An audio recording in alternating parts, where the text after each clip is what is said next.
Waalaikumsalam warahmatullahi wabarakatuh. Salam pramuka. Salam. Ya, izinkan kami perkenalkan diri terlebih dahulu.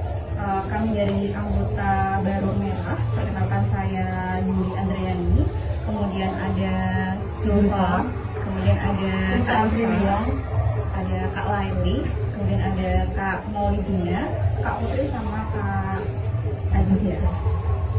Di sini kami bermaksud untuk mewawancarai terkait kepramukaan, baik itu sejarah maupun hal-hal yang berhubungan dengan pramuka untuk memenuhi tugas KMB Golongan Siaga di PPK Jabatan Universitas 11 ini mohon maaf sebelumnya dengan Kak siapa? Iya. Perkenalkan, nama saya Arif Budi Cahyono. Saya dari Pangkalan SD Negeri 3 Jatiharjo, Kecamatan Lokulon, Kabupaten. Boleh saya panggil dengan Kak Arif? Boleh. Kita langsung saja untuk sesi wawancara. Kak, saya mau bertanya terkait SKU dan SKK maupun SPG itu perbedaannya mereka apa ya Kak? Iya, ini kita membahas tentang pramuka ya. Para pramuka itu cakupannya itu sangat luas sekali. Yang pertama kaitannya dengan tadi SKU, SKK dan juga SPG. SKU itu syarat kecakapan umum, itu diberikan pada peserta didik untuk berusaha meningkatkan kemampuannya untuk mencapai tanda kecakapan umum atau TKU. Dengan untuk yang SKK itu syarat kecakapan khusus ya. Itu juga untuk meningkatkan kemampuan dari peserta didik, khususnya untuk yang kemampuan khusus dari peserta didik atau peserta dari pramuka ya, bisa dari minat atau bakatnya. Ada yang bakat di olahraga ya dikembangkan di olahraga, bakatnya di agama ya dikembangkan di agama, bakatnya di seni dikembangkan di seni. Intinya sesuai dengan apa yang menjadi minat dan bakat dari masing-masing peserta didik, karena kita tahu semakin banyak peserta didik pasti juga minat bakatnya kan juga beragam ya. Jadi itu sesuai dengan kemampuannya masing-masing. Terus untuk yang selanjutnya yang SPG itu untuk menaikkan pramuka berbeda. Jadi ketika SKU sudah terlaksana, SKK sudah terlaksana, ya tingkatan yang paling tinggi itu tadi uji pramuka Garuda. Kurang lebihnya seperti itu. Kalau untuk kontribusi dari SKU maupun SKK dalam pembentukan karakter peserta didik khususnya siaga itu bagaimana Kak?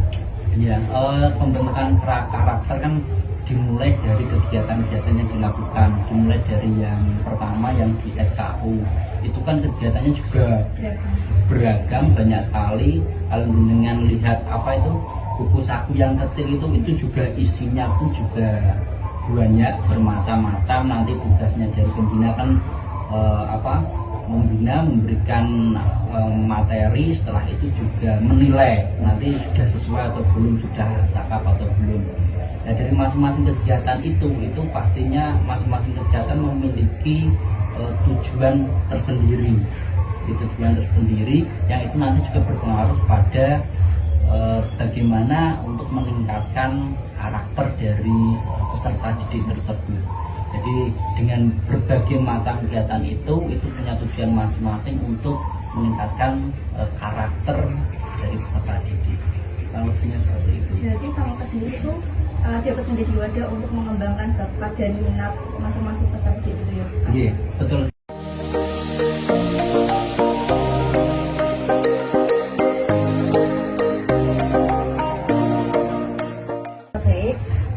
Sebelumnya perkenalkan saya Laili Kak Arif. Saya mau bertanya mengenai bagaimana teknik penyusunan program kegiatan pramuka siaga baik dalam waktu 1 tahun, terus semester dan juga per bulan. Terima kasih. Iya. Kalau berkaitan dengan program kegiatan ya, sama halnya ketika kita sebagai seorang guru membuat sebuah perangkat pembelajaran seperti program tahunan, program semester, ada silabus, ada RPP-nya, kurang lebihnya sama seperti kita membuat seperti itu. Jadi dalam program tahunan kira-kira dalam 1 tahun 12 bulan itu yang akan kita lakukan itu apa saja. Jadi kita tetapkan dulu tujuan dari ekstra mungkin pramuka ini itu tujuannya mau seperti apa. 1 tahun ke depan mau hidup saya mau dijadikan seperti ini lah, kita tetapkan tujuan dulu. Kalau sudah baru kita menyusun untuk program tahunannya tadi dalam 12 bulan. Setelah itu ketika program tahunannya sudah selesai diturunkan lagi jadi program per semester, per 6 bulan kita lebih kerucutkan lagi. Ketika 6 bulan itu sudah jadi kita kerucutkan lagi, mungkin bisa jadi program per bulan atau per minggu. Kan kalau kebanyakan kalau ekstra pramuka itu dilakukan setiap seminggu sekali ya. Jadi setiap minggu itu nanti kegiatannya apa saja. Nanti itu sama halnya seperti RPP tadi. Dalam pas misal hari Jumat itu, minggu itu nanti yang mau dilakukan apa-apa saja, langkahnya apa saja, dan nanti dituliskan di situ. Jadi semakin lama dari program yang 1 tahun itu diturunkan sampai di kegiatan yang mingguan lagi. Baik, terima kasih. Seperti itu. Terima kasih Kak, silakan.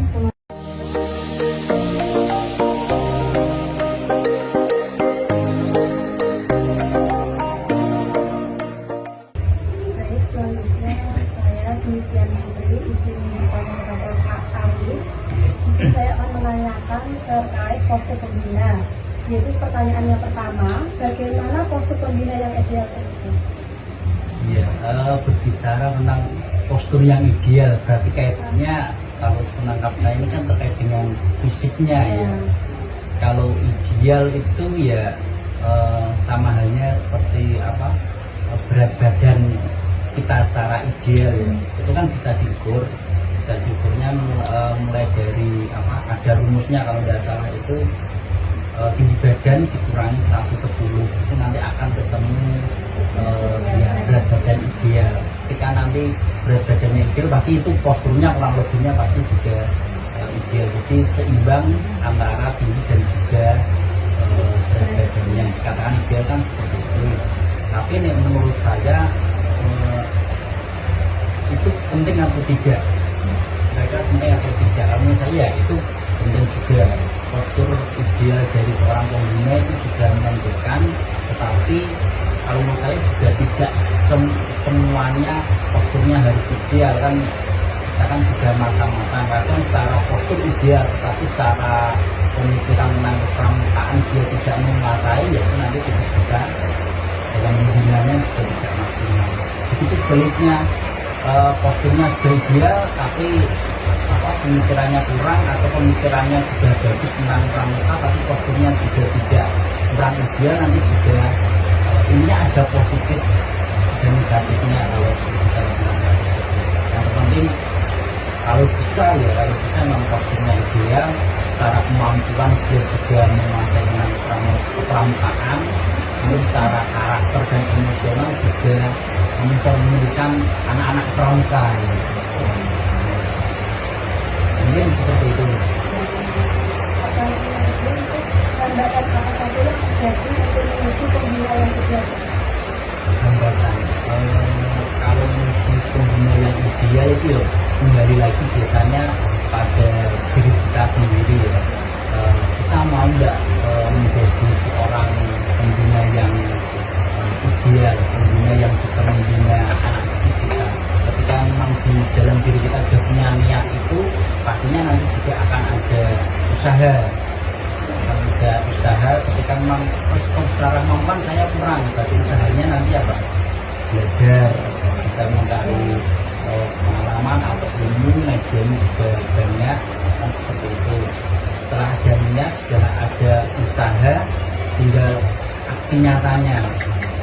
Sudah usaha belajar sana sini, tapi tidak dipraktekkan, ya nanti sama saja yang aksi nyata diberikan kepada peserta didiknya tersebut.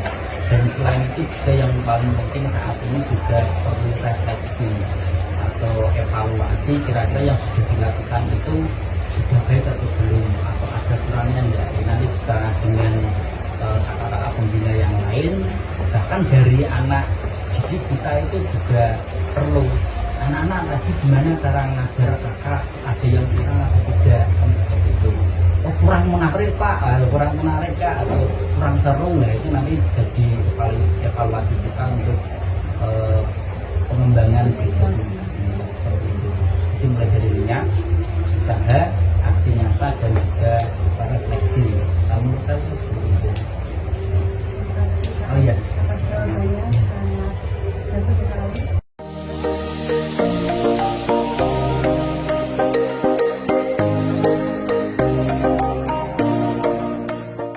Oke, perkenalkan saya Nailina, izin bertanya pada Kak Arif. Sebelumnya saya mau bertanya dulu, apa sih yang dimaksud dengan metode kepramukaan?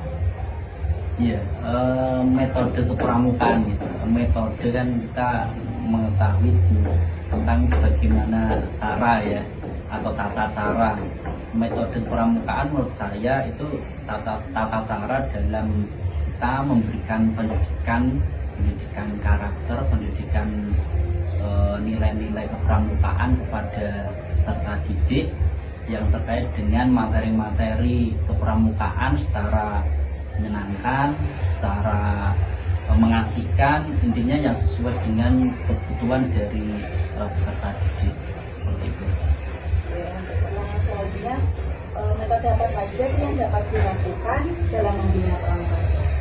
Ya, metodenya kalau menurut saya banyak ya Mbak. Jadi caranya itu banyak dalam membina. Yang pertama ya kita memang harus menentukan dulu yang menjadi karakter dari peserta didik atau yang mau diajari pramuka itu karakternya seperti apa, kebutuhan belajarnya seperti apa. Kita nanti kalau sudah tahu kita kelompok-kelompokkan. Jadi tidak semuanya satu sekolah itu bisa langsung diberikan materi kepramukaan secara langsung, itu enggak, tapi ya kita kelompokkan terlebih dahulu.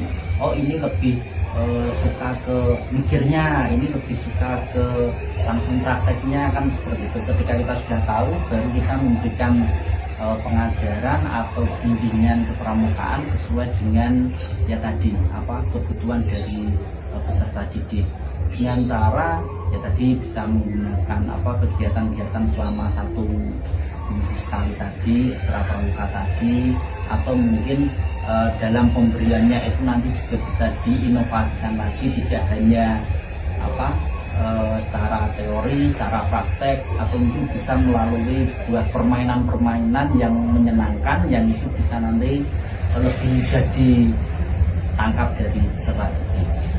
Kurang lebihnya seperti itu. Ya.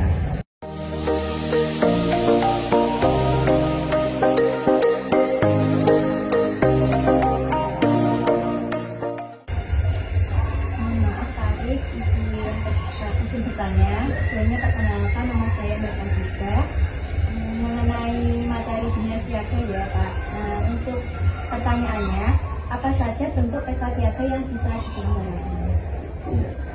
Bentuk pesta siaga yang bisa diselenggarakan. Pesta siaga itu kan pestanya anak-anak siaga. Jadi anak-anak yang umurnya itu memang kurang lebih di bawah 11 tahun kalau tidak salah ya.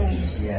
Jadi di usia-usia tersebut itu memang usia-usia yang lebih suka itu tentang kegiatan-kegiatan yang berbau permainan, game, dan seperti itu.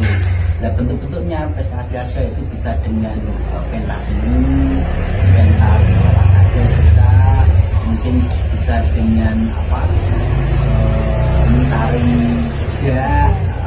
jejak, ataupun dengan permainan-permainan yang menyenangkan. Ada yang bowling, ada yang melempar bola seperti basket, ada yang memantulkan bola seperti itu. Jadi macam-macamnya itu banyak sekali.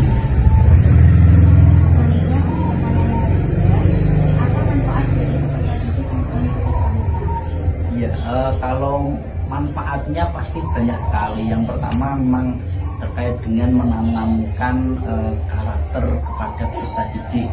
Ada karakter kedisiplinan yang jelas kan, pertama itu disiplin dalam hal berpakaian, dalam hal ketepatan waktu dalam hal mungkin mengerjakan tugas dan lain sebagainya. Itu yang pertama, nilai karakter disiplin. Selain itu juga meningkatkan nilai-nilai religius dari serta didik, itu juga bisa meningkatkan hal tersebut. Selain itu juga mengembangkan minat dan bakatnya, ya, sesuai dengan minat bakatnya masing-masing. Dan secara tidak langsung juga anak-anak juga ikut belajar berorganisasi, ya. Ada kan nanti ketika sudah jadi siaga, ada yang dipilih jadi pinro, lah itu secara dalam itu juga berlatih menjadi seorang pemimpin, berlatih dalam berorganisasi, mengorganisasi dari teman-teman yang lain. Jadi kalau kita yang manfaatnya banyak sekali. Jadi kalau bisa ya, jangan sampai hilang untuk pramuka seperti itu. Baik, terima kasih Kakak atas jawabannya. Ya.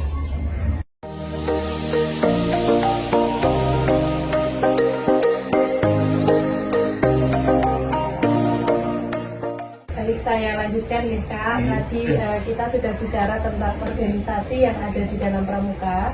Kemudian yang ingin saya tanyakan yaitu tentang administrasi apa saja yang ada di dalam pramuka siaga. Ya, terkait dengan administrasi yang ada dalam pramuka siaga itu meliputi dari mulai perencanaan kita harus menyiapkan administrasi seperti yang tadi awal dijelaskan. Ada yang namanya program tahunan, program semester, ada yang program bulanan atau mingguan. Jadi itu administrasi awal ketika kita mau memberikan atau menjadi seorang pembina dalam membina pramuka. Terus selain itu nanti dalam pelaksanaannya di situ juga kita membutuhkan administrasi terkait dengan apa saja yang perlu kita persiapkan. Diantaranya kalau di sekolah itu di pelajaran itu ada namanya RPP tadi. Nah, dalam pelaksanaan itu juga kita mungkin perlu dari daftar hadir atau mungkin buku pencatatan untuk peserta didik atau mungkin buku yang lainnya yang itu nanti digunakan dari teman-teman dari kakak-kakak pembina itu untuk mempermudah dalam memberikan pembinaan pada peserta didik seperti itu. Nah itu nanti di akhir juga ada yang namanya pengendalian kegiatan dalam arti lebih mudahnya itu seperti tadi evaluasi tadi, seperti raportnya. Jadi dalam proses pembinaan tadi di endingnya kita nilai dari masing-masing peserta didik, dari masing-masing kegiatan yang sudah kita lakukan sudah berjalan sesuai dengan apa yang menjadi perencanaan di awal atau belum. Kalau memang belum, nanti kurangnya apa dan sebagainya nanti diadministrasi di akhir tadi. Mungkin kurang lebihnya seperti itu. Terima kasih sebelumnya atas jawabannya. Sangat membantu sekali, sudah sangat jelas.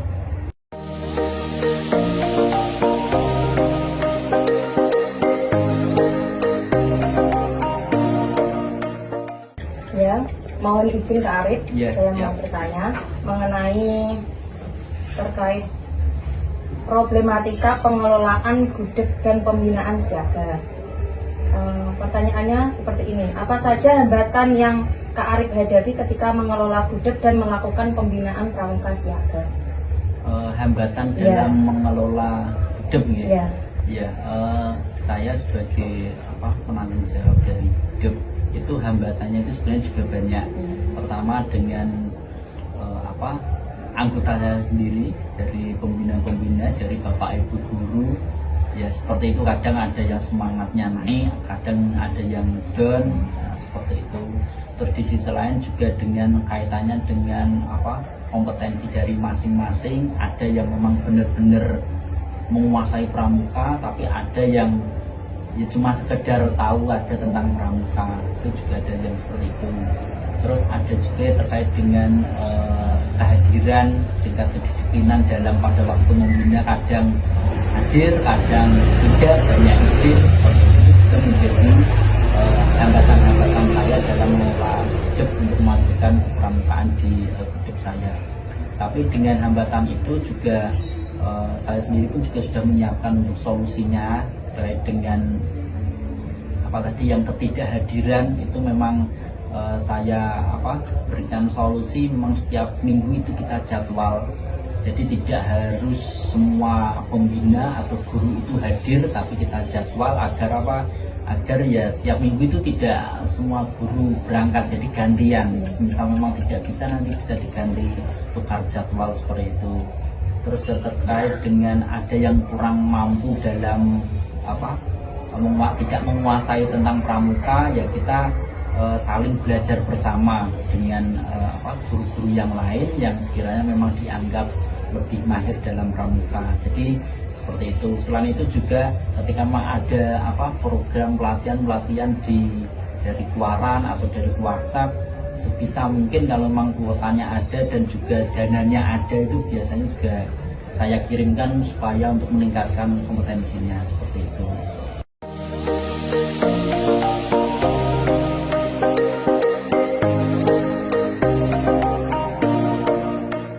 Untuk pertanyaan terkait dengan strategi pengelolaan gudeg dan pembinaan siaga, itu yang pertama ya Kak, bagaimana cara menyusun program kerja tahunan gudeg yang efektif, yang sesuai dengan anggota di Pangkalan SD?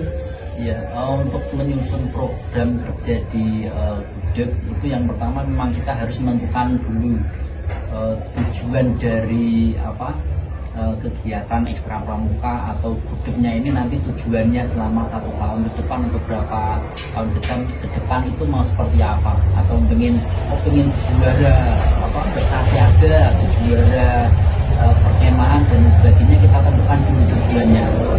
Ketika kita sudah tentukan tujuannya, kita juga melihat juga peserta didik macam-macamnya seperti apa, karakternya seperti apa, kira-kira mampu enggak ketika tujuan targetnya itu tinggi dengan SDM-nya anak-anak itu cuma seperti itu, kira-kira mampu enggak, seperti itu. Jadi kita lihat juga untuk masing-masing peserta didik. Selain itu juga kita melihat untuk karakter dan juga kompetensi dari pembinanya. Jadi ketika memang guru atau pembinanya itu dirasa mampu, ya bisa menggunakan Bapak Ibu pembina guru dari sekolah saya tadi. Ketika memang dirasa kurang mampu atau ada yang kurang, itu nanti bisa kita mencari pelatih atau pembina dari luar. Jadi ya walaupun nanti kita juga mengeluarkan biaya lagi, tapi setidaknya kan kita juga bisa menambah kompetensi dari guru dan juga berdampak kepada anak-anak juga, seperti itu. Selain itu juga kita harus merencanakan kegiatan-kegiatan itu seefektif dan efisien mungkin, dalam arti ya kegiatannya efektif, untuk pengeluaran dana-dananya juga efisien juga, jadi tidak boros keuangan, tapi juga kegiatannya memang berjalan dengan baik sesuai dengan tujuan awalnya tadi. Ini kurang lebihnya seperti itu. Ya, untuk selanjutnya ya Kak, tolong jelaskan metode pembinaan yang tepat untuk pramuka siaga yang sesuai dengan karakter usia mereka, usia SD. Usia SD ya. Kalau metodenya dengan karakter anak-anak usia SD itu memang kebanyakan dari mereka itu tidak suka dengan teori, males dengan teori dari pembina atau dari Bapak Ibu guru, itu memang males, susah nangkapnya. Tapi ketika dia belajar sambil bermain, dia belajar sambil melakukan, dia belajar sambil bersama-sama teman-temannya, itu jauh lebih efektif daripada hanya sekedar teori. Jadi metode untuk anak-anak SD itu memang materi kepramukaan memang harus diajarkan secara langsung, learning by doing kalau bahasa Inggrisnya seperti itu lah. Itu jadi kita belajar langsung melakukan. Misal contohnya kita mau disuruh baris berbaris atau mungkin mendirikan tenda dan sebagainya. Kalau cuma sekedar teori kan anak-anak pasti juga tidak paham. Tapi kalau seperti ini loh caranya, nanti ditali, nanti caranya jalannya seperti ini, pasti akan anak-anak lebih mudah menangkap dan nanti pasti juga bisa melakukan. Seperti itu kurang lebih. Terima kasih ya Kak atas jawaban yang sangat bermanfaat bagi kami semua. Terima kasih. Saya kembalikan kepada Mbak Indi. Ya. Terima kasih kepada Kak Arif karena sudah memberikan jawaban yang sangat membantu bagi kami sebagai pengetahuan bagi kami untuk menjadi pengguna yang lebih profesional. Dan sekian dari kami.